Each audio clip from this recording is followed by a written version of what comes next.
Well, another interesting day in the sector. Hope everybody's holding up well. It's Friday. Happy Friday, November 14th. It's Rod with POW Group. Welcome back in the pursuit of wealth, everybody. It's your home for MJ stocks, crypto assets, news, and interviews. And in this video, we're going to be discussing which companies are going to be the most impacted by the potential hemp ban. As we know, I did a video on this yesterday. There was news out that essentially a government shutdown spending bill was passed, and then there was a provision in there to ban intoxicating hemp products and basically close that loophole from the Farm Bill. But I'm not going to rehash all that in this video. I just want to go into the assumption that, let's say it does actually, 365 days pass. Essentially, they're given a year. Let's just say a year passes and we see this go into effect. Which companies are going to be the most impacted by that? So that's what I want to cover in today's video, and let me know your thoughts and opinions on this as well. Before we get to it, make sure to smash the like. If you're new, you can subscribe, tick the bell, you'll be notified on any future videos. And as always, this is not financial advice. This is for entertainment purposes only. And you can follow us over on X, formerly Twitter. The handle for that is @GroupPow. So as I mentioned, I posted this video yesterday, hemp loophole ban. So if you haven't seen that, you can check it out. I go into more details on exactly what it is, and then I give my thoughts and opinions if it's good or bad. Again, just check out that video. I don't want to rehash everything in this video, but the sector, and most stocks were absolutely taking it on the chin today. You can see MSOS was down 32% at the close, and just from the high of the day yesterday to the low of the day today, we're down almost 50%, so 48% and change. You got VRNO, Cura, and MSOS leading the decline. So obviously, USMJ taking it on the chin today. And shout out to DB in the POW Group private community as well. Shared this business of MJ time. So Trump's DOJ allows federal prosecutors to enforce simple MJ possession crimes. The U.S. Attorney's Office for the District of Wyoming says the Department of Justice rescinded previous guidance under Biden. And you can see this was dated today, November 14th, 2025. So I haven't seen any other news that would attribute to this massive correction, but the broader market has been weak. And again, no news is bad news. If we don't get any rescheduling or better news, then I said we were probably going to continue to fade. And then with crypto still in the spotlight, we still have the Clarity Act to get across the finish line. So that'll be the final piece of legislation, clear rules of the road to distinguish what's what in terms of crypto. Why am I mentioning that? Because once that's done, I think they're going to pivot over to MJ policy. And then with 2026 being an election year, I think it's very probable that they do rescheduling and get safer banking done before the midterms. But again, check out my video for my full thoughts and opinions on the ban. But this was the news here. So it broke on November 12th. President Trump signed shutdown ending bill that places a federal ban on most hemp-derived intoxicating products. So that was the news, and we'll go through. So some of the companies that are going to, we'll go through. Obviously, there's going to be more than this, but these are the major ones. And again, let me know in the comments below if you agree with me, disagree with me, if there's anything that I didn't mention that you that you believe could end up being another company impacted, essentially.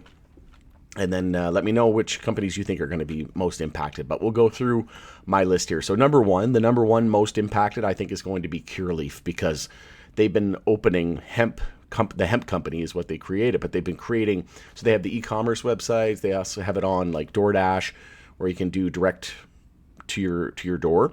But they also have retail storefronts. So you can see here, this was one location that they opened in West Palm Beach, Florida. So not great when you're starting a whole store and selling hemp products and intoxicating hemp products. So I would say probably Curaleaf has the biggest impact out of all of the operators, including the Canadian ones as well, because we know that under the Farm Bill, it's legal. So that loophole, right? So, think of other Canadian names that are selling there, and we'll go through those in just a moment. But that's why they're able to sell there. Also, Canopy Growth, they introduced Wanderous by Wana. So obviously they acquired Wana, Jetty, and Acreage, and it's a new online marketplace for direct-to-consumer hemp-derived psychoactive component and CBD products, so intoxicating hemp products. So Canopy Growth's Wanderous website, I didn't bring it up because the YouTube algorithm likes to flag my channel when I bring up that. If it's got like a price and a shopping cart and where to go buy this stuff, it doesn't like that at all. So it goes to show you we still got a long way to go in terms of stigma and acceptance. from big tech and governments, etc.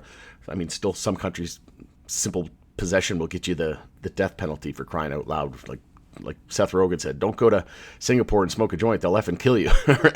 But anyways, going back to what I was saying, they have a whole website for this, and they've got all kinds of stuff. You just go to Wanderous website, and you'll see here, like, there's so many. There's edibles, there's drinks, there's like, I think they even have like a wine, an MJ infused wine or something like that. But yeah, they've got a ton of products on there. I would say Canopy and Curaleaf. I would say, just because of the retail storefronts on Curaleaf, I would put that as the most impacted.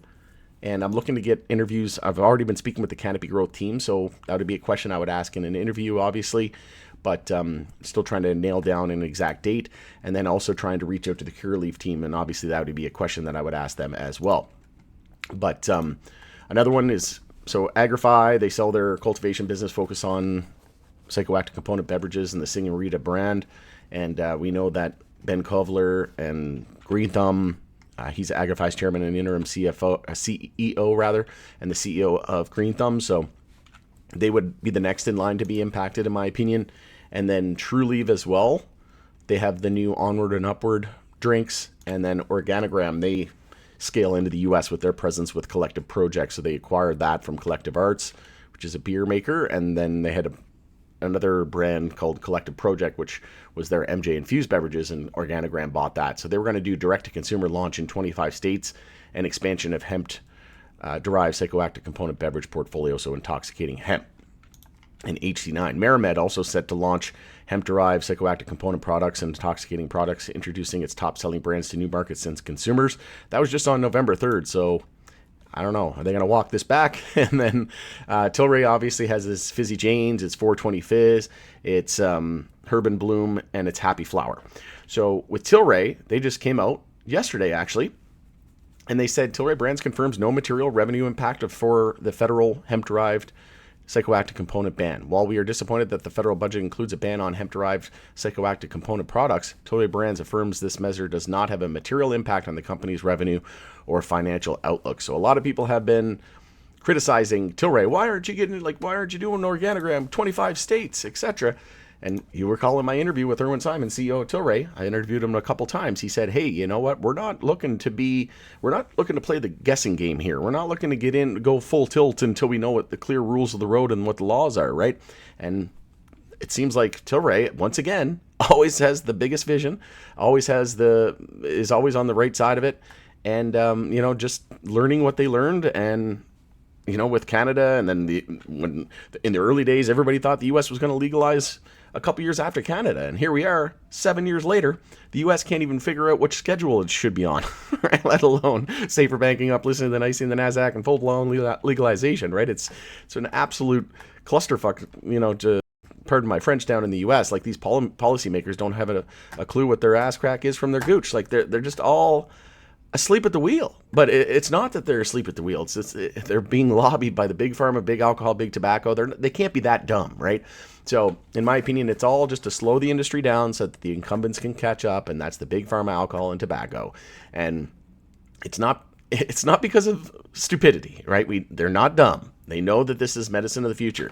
It's so disruptive. It's disruptive to the clothing companies. It's disruptive to pharma, big alcohol, tobacco. You can eat it. It's disruptive to the food companies. Right? Like, this is a miracle plant. It's literally everything that you would want and more in terms of a commodity, industrial product, a food consumption, any kind of consumption, and a healthier alternative to smoking, and leisure activities like alcohol, and not only that, like, look at all the ailments that it can help solve, and not necessarily cure, but it can help, like cancer symptoms and sleep and Alzheimer's. They're showing promise there as well, and anxiety, depression, PTSD, epilepsy, right, and seizures. So there's so much, folks, but I just love the fact that Tilray continues to be the leader here and just the visionary to not go, full balls to the wall here.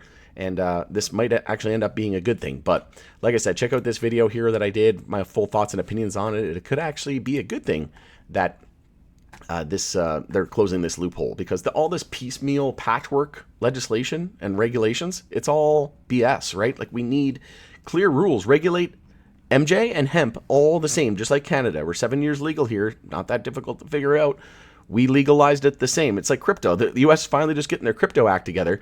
Canada, you know what? We had this profound vision. We were just going to treat it like a commodity, and we were just going to treat it like a capital gain from a stock. Right? Oh, if you sell it and you make a profit, well, that's a capital gain similar to a stock. Oh, so profound. You know? And then 7 years legal, the U.S. can't figure it out. It's almost laughable. Like, I love the U.S. I love you, U.S. citizens, and I love y'all that are listening in from the U.S., but I can't stand your government. I can't stand most governments. I would say probably 99.99% governments, and like, obviously there's some good people in government, but I would say 99.99% of them are terrible and sold their soul and absolute disgusting humans. But yeah, it's just ridiculous, the state of affairs that the U.S. government's in, and 80 to 90% of your citizens want it legal in some form of another. But nope, the U.S. government says, screw you. We don't work for you. You just elect us and pay us and everything else, and screw you. We'll do it when we're damn well ready. So it's sad, folks. But anyways, look at this absolute crater here on MSOS, and I mentioned that it was probably going to get worse before it gets better, and that was in the video from yesterday. And sure enough, no news is bad news, and then all this BS with the DOJ, federal prosecutors to enforce simple MJ possession crimes, and this continuing to have a hangover, and yeah, it's not looking good. And we'll see what next week brings, but more than likely going to see a bit more downside until we get, like I said, some sort of announcement with regards to rescheduling or better. And just as a reminder, I'll be interviewing Oxley CEO Hugo Alves again on the channel. That'll be on Wednesday the 19th. I'll be interviewing the MJ Herald founder, Anthony Martinelli, for a second time. That'll be on Tuesday, November the 18th. And just as a reminder, the Black Friday sale is live now. You can get 25% off the VIP membership. So that's the yearly bundle pass. You can bundle the group access and the algo alerts all in one and save 25%, like I said. And there'll be links for that in the description below. All right, it's Rod with the Pow Group. Thanks again for joining us in the pursuit of wealth. Hope you have a fantastic weekend ahead. Try not to look at the screen too much. Go out, touch some grass, whatever you have to do. Smoke some grass, touch it, smoke it, eat it, wear it. Like I said, this is medicine of the future. But yeah, I know it's been rough. Don't worry, we'll all get through it on the other side. Grass is greener on the other side. All right, it's Rod with the Pow Group. Have a great weekend, and we'll see you on the next one.